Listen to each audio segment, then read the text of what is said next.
Hello દોસ્તો, કેમ છો? મજામાં? જય માતાજી, હર હર મહાદેવ. હું આપણો સિદ્ધરાજસિંહ ઝાલા અને અત્યારે અમે લોકો અમારા સેન્ટર હોમ કહેવાય કે જેટલા પણ લોકોને અમે અહીંયા લઈને આવીએ છીએ, નિરાધાર લોકો, નિસહાય લોકોને જેને રોડ રસ્તા ઉપર રહેતા હોય છે, અલગ અલગ 4 જણા છે અને લઈને આવ્યા છીએ અમે લોકો અને અત્યારે એમને મોકલીએ છીએ અપનાગર આશ્રમ ઉમતા ખાતે છે. સુંદર મજાનું ત્યાં આયોજન છે, ત્યાંથી એમના પરિવાર મળી જશે. દાદા છે, પરમ દિવસે હું એમને રાતના 2 વાગે લઈને આવ્યો હતો. દાદાનું નામ બીકાભાઈ, એ દ્વારકાથી કહેવાય કે મહારાષ્ટ્રના છે. મહારાષ્ટ્રથી દ્વારકા માટે દર્શન કરવા માટે ગયા હતા અને અચાનક જ એમનું પર્સ ખોવાઈ ગયું હતું અને રસ્તામાં ભૂલા પડી ગયા હતા અને અહીંયા ઓઢવ રિંગ રોડ પાસે ખરાબ હાલતમાં હતા. રાતે હોમગાર્ડ ત્યાંથી જે સ્થાનિક લોકો હોમગાર્ડમાં ડ્યુટી કરતા તે લોકોનો ફોન આવ્યો હતો. રાતે 2 વાગે એમને લઈને હું આવી ગયો હતો. દાદાને અત્યારે અમે મોકલી છે અપનાગર આશ્રમ.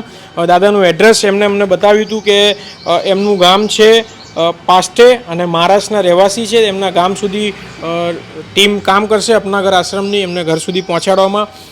ભાઈ છે એમને પોપટભાઈ ચેરિટેબલ ફાઉન્ડેશન, જે પોપટભાઈ આહિર સુંદર મજાનું કામ કરે છે, એમના થ્રુ લઈને આવ્યા હતા.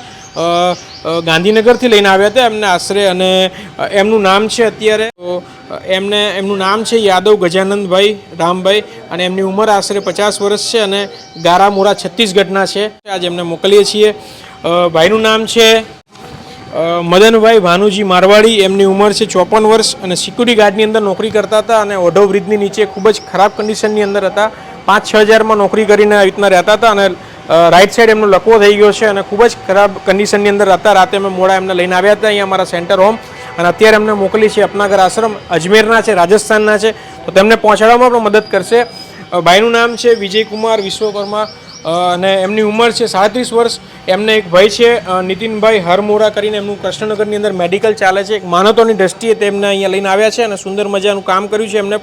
એમને પણ ધન્યવાદ છે કે એમની અંદર માનવતા કહેવાય કે સારું કહેવાય કે અમારું એડ્રેસ મળ્યું, પ્રોપર જગ્યાએ આવી ગયા છે. નોકરી કરવા માટે આવ્યા હતા. કમરની અંદર એમને એક્સિડન્ટ થઈ ગયું છે, કમર કામ કરતી નથી, ચાલવામાં ખૂબ જ તકલીફ પડે છે. એમનું ફેમિલી પણ છે. એમનું ફેમિલી અહીંયા આપણે કહેવાય કે ઉત્તર પ્રદેશ પ્રતાપગઢની આસપાસ કોઈ ગામ છે ત્યાં રહે છે. તો 4 લોકોને અમે મોકલીએ છીએ અત્યારે અપનાગર આશ્રમ અને સુંદર મજાનું ત્યાં કામ ચાલે છે નિરાધાર લોકો માટે. તેમને ફેમિલી સુધી પહોંચાડવામાં મદદ કરે છે. અમારી સાથે ભોળાભાઈ છે. ભોળાભાઈ, શું કહેશો? નમસ્કાર મિત્રો, હું અપનાગર આશ્રમમાં લગભગ 5 વર્ષથી હું સેવા આપી રહ્યો છું. તો જે રસ્તા પર નિરાધાર અનનોન વ્યક્તિ હોય, તમે માનસિક રીતે મેન્ટલ જેવા લોકો જોયા છે, એવા લોકોને અમે રસ્તા પરથી અમે અપનાગર આશ્રમ ઉમતામાં લઈ જઈએ છીએ. તો આવા તમને ગમે ત્યાં ગામડે હોય, સિટીમાં હોય, તો તમને આવા માનસિક રીતે મેન્ટલ લોકો મળે તો તમે સિદ્ધરાજભાઈ છે અથવા અપનાગર આશ્રમ ઉમતામાં છે, બરાબર, તો તમે કોન્ટેક્ટ કરી શકો છો. અને તમારે એક આંગળી ચીંધવાથી તો એક પુણ્યનું કામ ને પ્રભુજીની તમે જિંદગી બદલી શકો છો. તો તમે આવા નિરાધાર અસહાય અમને લાવારિસની જે તમે હાલતમાં હોય છે તો તમને એની સેવા ઉપચાર માટે તમે આશ્રમમાં મોકલી શકો છો. સાચી વાત છે. તો બસ આ રીતના અમે લોકો સુંદર મજાનું અમદાવાદની અંદર અમારો સેવા યજ્ઞ ચાલે છે. સર્વસંમત ફાઉન્ડેશન કરીને અમારી સંસ્થા કામ કરી રહી છે. દિવસે ને દિવસે તમારા આશીર્વાદથી, તમારા સાથ સપોર્ટથી સુંદર મજાનું અમે કામ કરી રહ્યા છીએ. અમારી સાથે નાસિરભાઈ છે. ગઈ વખતે પણ નાસિરભાઈ હતા. નાસિરભાઈ, શું કહેશો? નમસ્કાર મિત્રો, હું અપનાગર આશ્રમનો ડ્રાઈવર છું અને હું સેવા કરું છું અને મારું સેવાનું કાર્ય છે. અને સિદ્ધરાજસિંહભાઈ ઝાલા અમને અપનાગર આશ્રમમાંથી બોલાવે છે એટલે અમે એ જે રોડ ઉપર રખડતા ચડતા હોય, એમને લાવ્યા હોય, એમને અમે લઈ જઈ રાખીએ. નાસિરભાઈને અમે 2 વર્ષથી ઓળખીએ છીએ. નાસિરભાઈ 2 વર્ષથી જૈન સાહેબને બધા ખૂબ જ સારો સપોર્ટ કરે છે. માત્ર એક ફોન કરીએ છીએ, બીજા છે તરત હાજર થઈ જાય છે.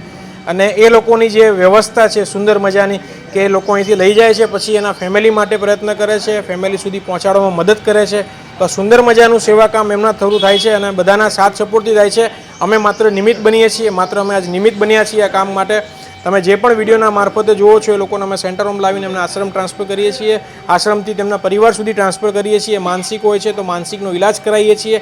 બસ નિરાધાર લોકો માટે એક આધાર બનવાનો પ્રયત્ન કરીએ છીએ. તો આપના દરેક ગ્રુપમાં વિડીયોને વધુને વધુ લોકો સુધી શેર કરજો અને આવી રીતના આશીર્વાદ બનાવી રાખજો અમારી પર. અમારી યુટ્યુબ ચેનલ છે સર્વસંમત ફાઉન્ડેશન, તેને લાઈક, શેર, સબસ્ક્રાઈબ કરજો. જય હિન્દ, જય ભારત.